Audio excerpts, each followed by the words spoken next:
आपने इतना समर्थन इस यात्रा को दिया, इतनी मदद की, इतनी शक्ति आपने हमें दी, इसके लिए मैं सबसे धन्यवाद करना चाहता हूं, दिल से धन्यवाद करना चाहता हूं।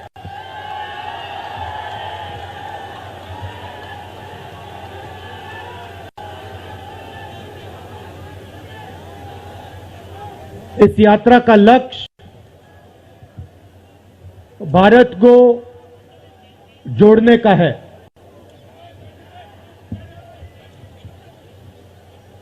जब हमने ये शुरू किया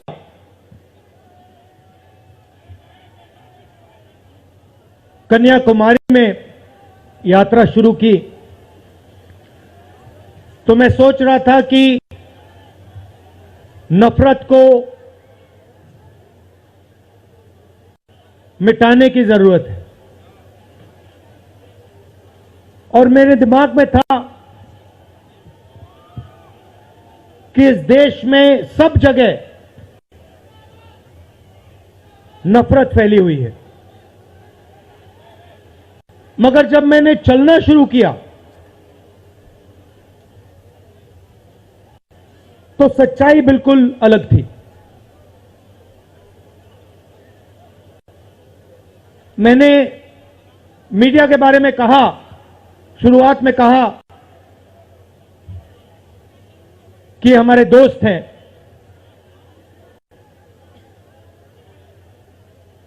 दोस्त हैं,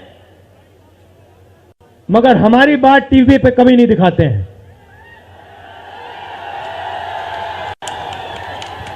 और वो तो तब भी ठीक है,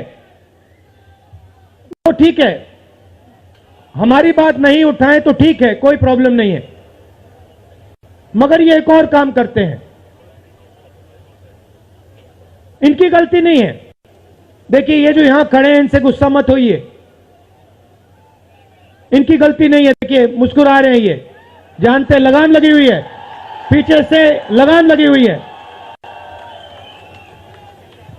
मगर इनके जो चैनल हैं, ये भी नफरत फैलाने का काम करते हैं।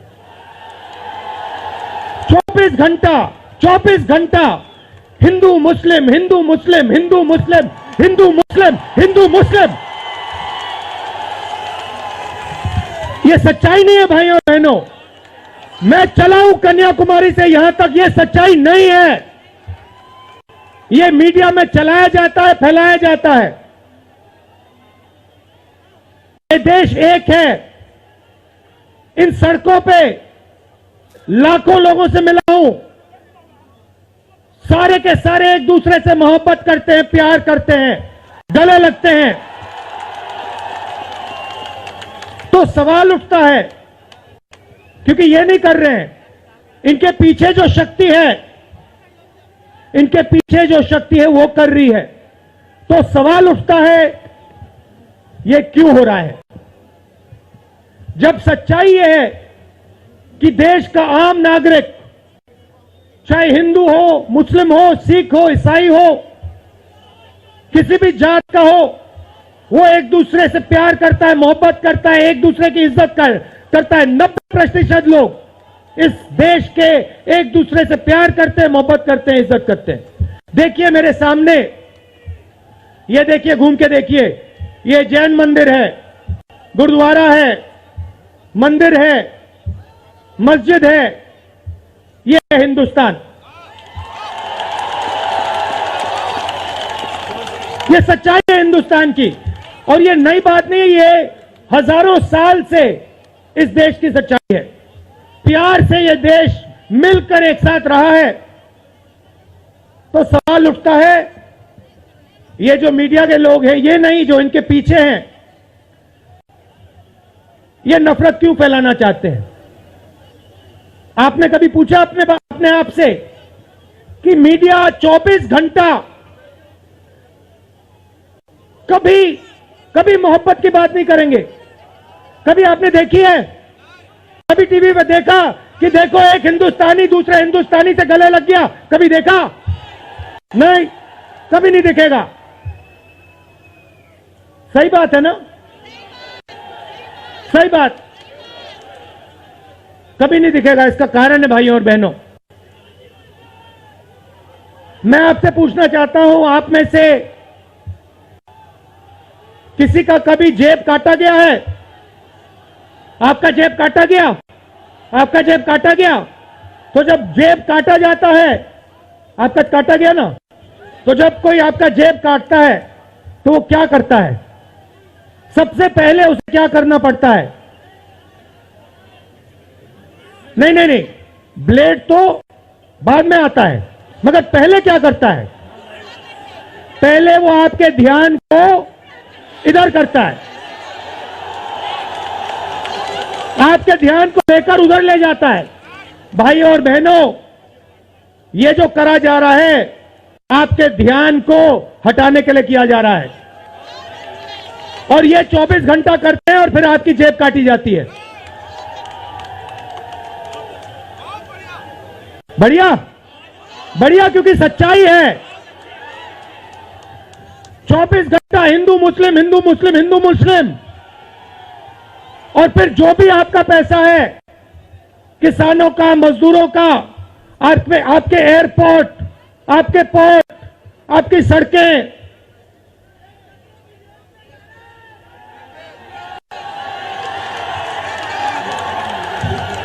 सीधा किसके जेब में? इनके मालिक के जेब में।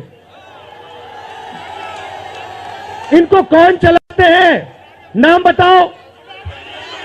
देखो, सब जानते हैं, पूरा हिंदुस्तान जानता है। भाइयों और बहनों, ये नरेंद्र मोदी जी की सरकार नहीं है, ये अंबानी अदानी की सरकार है।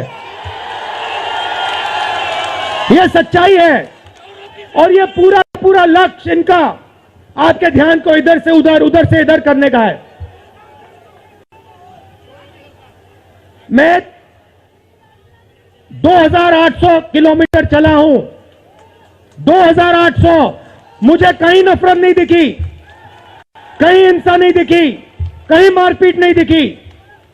मगर जब मैं इनका टेलीविजन खोलता हूं, 24 घंटे मुझे मारपीट, हिंसा, नफरत दिखाई देती है। क्यों? क्योंकि ये आपका ध्यान इधर से उधर ले जाना चाहते हैं। जो सच्चे मुद्दे हैं उस पे आपका ध्यान गलती से ना चला जाए। जैसे जब कोई आपकी जेब काटता है, वो चाहता है कि आपका ध्यान आपके जेब पे गलती से भी ना चला जाए। ये हो रहा है इस देश में। तो आपका ध्यान कहां जाना चाहिए? मैं आपको बताता हूं। सबसे पहले आपका ध्यान जो हिंदुस्तान के युवा हैं उनकी ओर जाना चाहिए। आप किसी भी युवा से पूछ लीजिए, वो आपको बताएगा, मैंने इंजीनियरिंग की, मैं डॉक्टर बनने के लिए पढ़ा, मैंने आईएएस के लिए तैयारी की, मैं जज बनने की कोशिश कर रहा था। पूछो क्या किया? पढ़ाई की, कितने साल की? स्कूल, कॉलेज, यूनिवर्सिटी सब पढ़ लिए, और फिर क्या हुआ? आज क्या करते हो? मजदूरी करता हूं, पकौड़े बनाता हूं।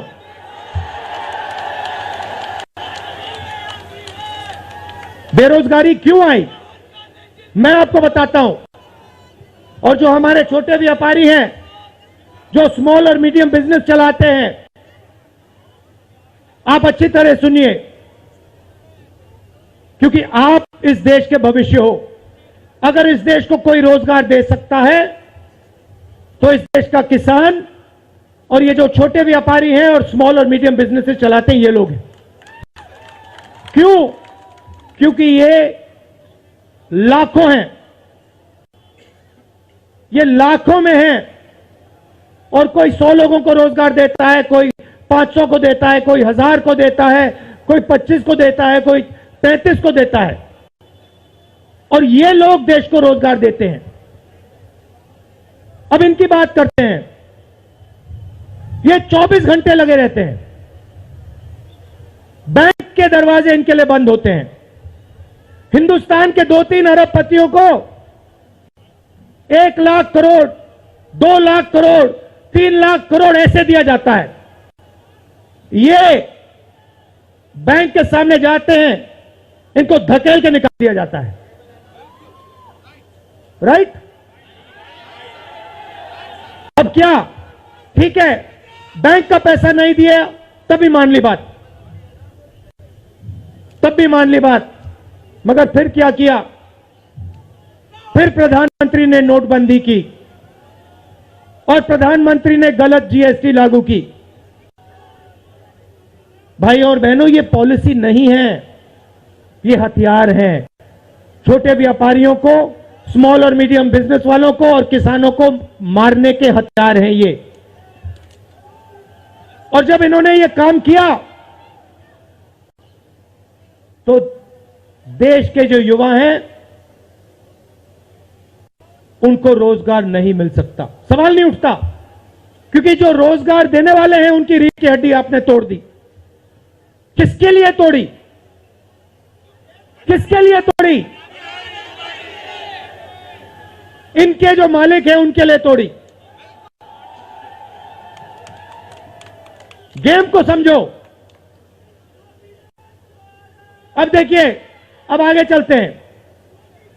युवाओं की बात की, स्मॉल और मीडियम बिजनेस वालों की बात की, दुकानदारों की बात की। अब सड़कों पे मुझे हजारों किसान मिले हैं, एक सेकंड में पहचान लेता हूं, जैसे ही हाथ मिलाता हूं समझ आ जाता है ये मजदूर है या ये किसान है, हाथ से पता लग जाता है, छिले हुए हाथ होते हैं। अच्छा, एक और सवाल है जो मैं सोच रहा हूं,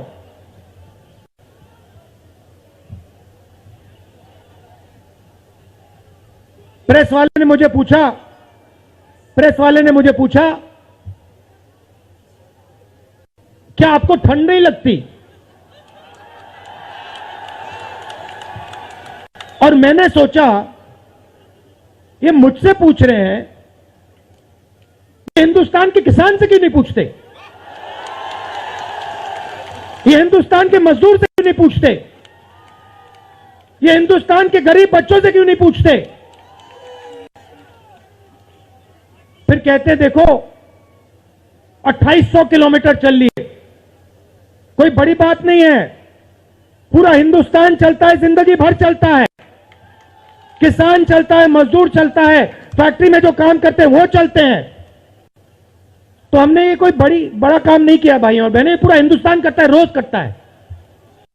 हम 2800 किलोमीटर चलते हैं, किसान शायद जिंदगी में 10,000, 15,000, 20,000 चल लेता है।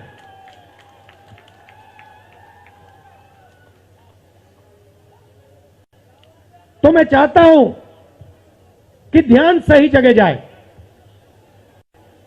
अब बीजेपी ने धर्म की बात उठाई है, हिंदू धर्म की बात करते हैं। मैं आपसे पूछना चाहता हूं, हिंदू धर्म में कहां लिखा है कि गरीबों को, कमजोर लोगों को कुचलना चाहिए? कहां लिखा है? कहां लिखा है कि कमजोर लोगों को मारना चाहिए? कहां लिखा है मुझे बताओ। मैंने तो कहीं नहीं पढ़ा। मैंने गीता पढ़ी है, उपनिषद पढ़े हैं, कहीं नहीं पढ़ा मैंने।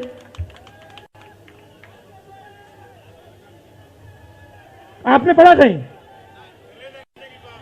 गले लगाने की बात होती है।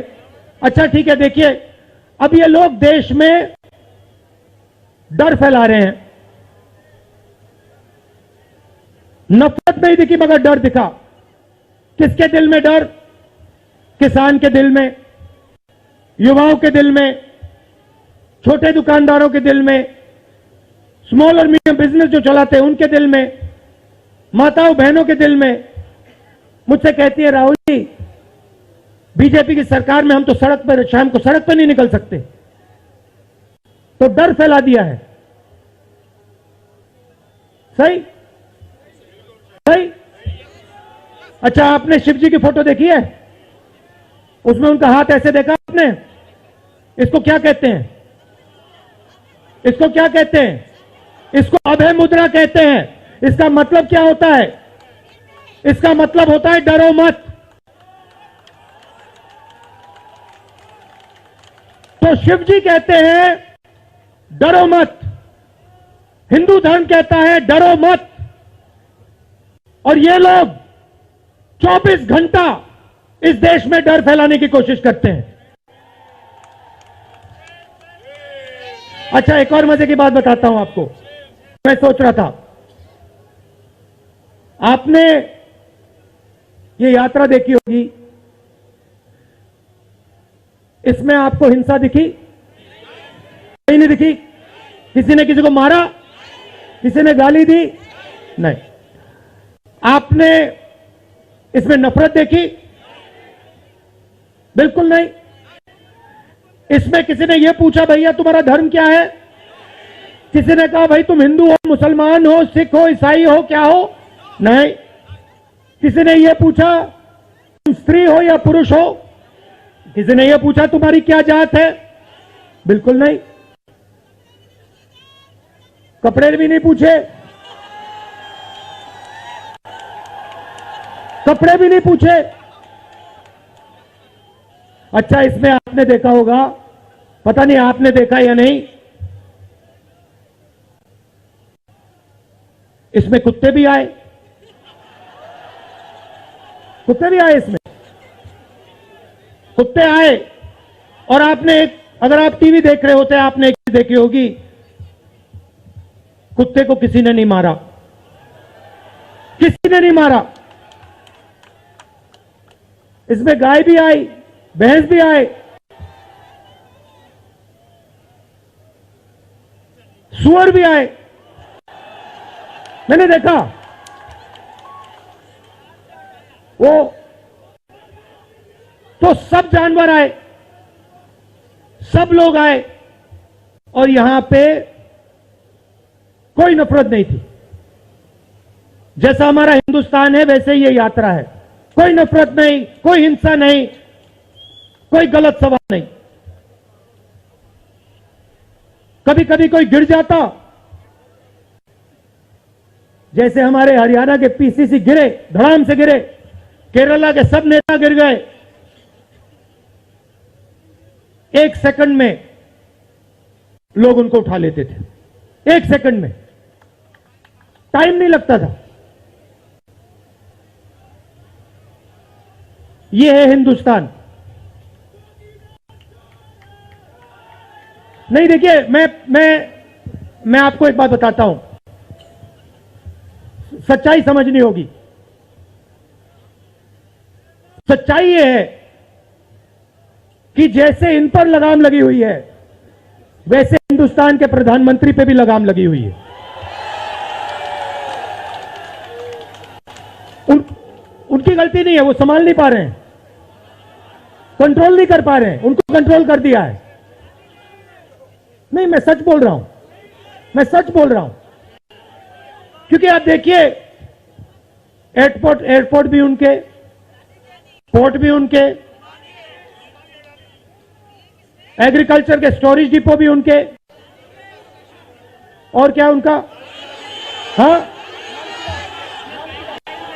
लाल किला भी उनका, लाल किला भी उनका, सारे के सारे पब्लिक सेक्टर की कंपनियां उनकी, और क्या उनका, रेलवेज उनकी।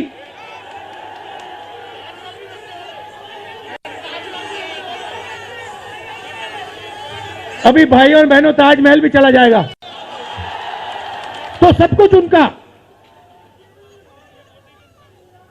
तो ये देश की सच्चाई है। हाईवे भी उनके, सेलफोन भी उनके,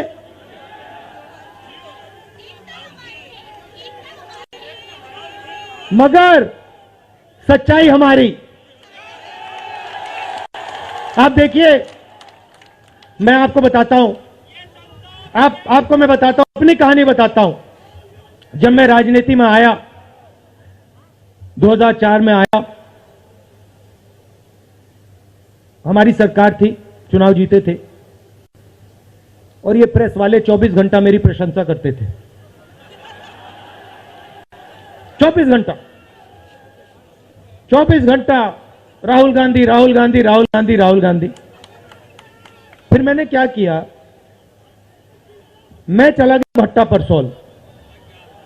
नहीं सुनो, आपको समझना है ये है क्या। मैं भट्टा परसोल गया और मैंने किसानों का जो जमीन का मामला है उसको छेड़ दिया। और भाई और बहनों, जैसे ही मैंने किसानों का जमीन का मामला छेड़ा वैसे ही मेरे पीछे पड़ गए। उसके बाद जमीन अधिग्रहण बिल, भट्टा परसोल के बाद जमीन अधिग्रहण बिल लाया, कांग्रेस की सरकार लाई। उसके बाद तो पूरा फुल टाइम 24 घंटा मेरे पीछे पड़ गए। प्रधानमंत्री जी ने, बीजेपी ने, मैं आपको सच्चाई के बारे में बताना चाह रहा हूं, प्रधानमंत्री ने, बीजेपी ने हजारों करोड़ रुपए लगा दिए मेरी छवि को खराब करने में। हजारों करोड़ रुपए। और आपने देखा होगा मैंने एक शब्द नहीं बोला, बिल्कुल चुप, बिल्कुल चुप। मैंने एक शब्द नहीं बोला। मैंने ये नहीं बोला भैया ये गलत बोल रहे हैं, ये ठीक नहीं है ना, मैं बिल्कुल चुप, चुप। क्योंकि मैंने कहा चलो देखता हूं कितना दम है, और लगाया। पूरी की पूरी मीडिया लग गई, व्हाट्सएप पे लगाया, फेसबुक पे लगाया, सब जगह 24 घंटा राहुल गांधी के बारे में। कुछ नहीं बोला मैंने, पूरे देश में फैला दिया। और फिर एक महीने मैंने आपको सच्चाई दिखा दी और पूरा पूरा खत्म। देखो सच्चाई कैसे काम करती है। सच्चाई को छुपाया नहीं जा सकता है, कहीं ना कहीं से सच्चाई बाहर आ जाती है। और ये यात्रा हिंदुस्तान को जोड़ने की है। क्यों? क्योंकि इस नफरत से, इस डर से हमारे प्यारे देश को नुकसान हो रहा है।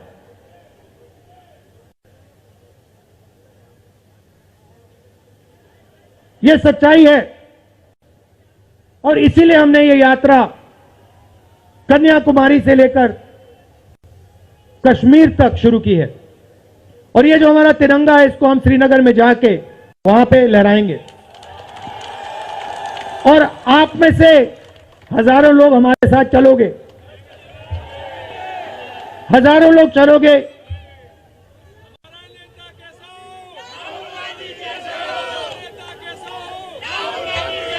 तो भाई और बहनों देखिए, सच्चा मुकाबला दुनिया में, सच्चा मुकाबला चाइना और हिंदुस्तान के बीच में है। ठीक है, चाइना ने 2000 स्क्वायर किलोमीटर हमारी जमीन ले ली है। प्रधानमंत्री जी कहते हैं कि हमारे बॉर्डर के अंदर कोई नहीं आया। तो भैया प्रधानमंत्री जी अगर कोई नहीं आया तो हमारी सेना उनकी सेना के साथ 21 बार क्यों बात कर रही है? और हमारे जो सेना के लोग हैं, हमारे डिफेंस फोर्सेस के लोग हैं, वो क्यों कह रहे हैं कि चाइना ने हमारी जमीन ले ली है? मगर देखिए, कंपटीशन आर्थिक है, मुकाबला आर्थिक है। ये आपके जो सेलफोन है, ये आपके जो शर्ट है, जूते हैं, इसके पीछे आप देखिए, प्रेस वालों के जो कैमरा है इसके पीछे देखिए, उसके पीछे आपको लिखा दिखेगा मेड इन चाइना।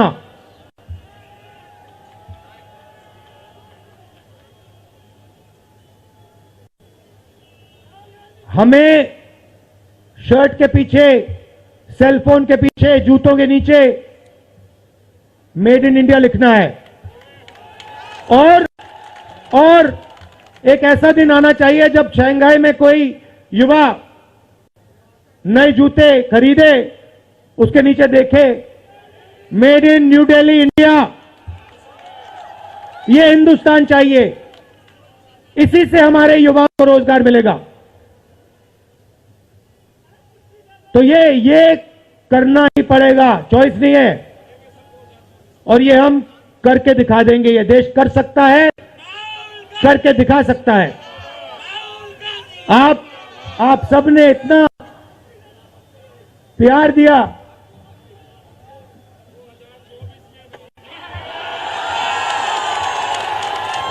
आपने इतना प्यार दिया। मैंने भाषण में राजस्थान में कहा था, आपके नफरत के बाजार में हम मोहब्बत की दुकान खोलेंगे। आपने लाखों दुकानें खोल दी हैं। आप सबका दिल से बहुत बहुत धन्यवाद। नमस्कार, जय हिंद।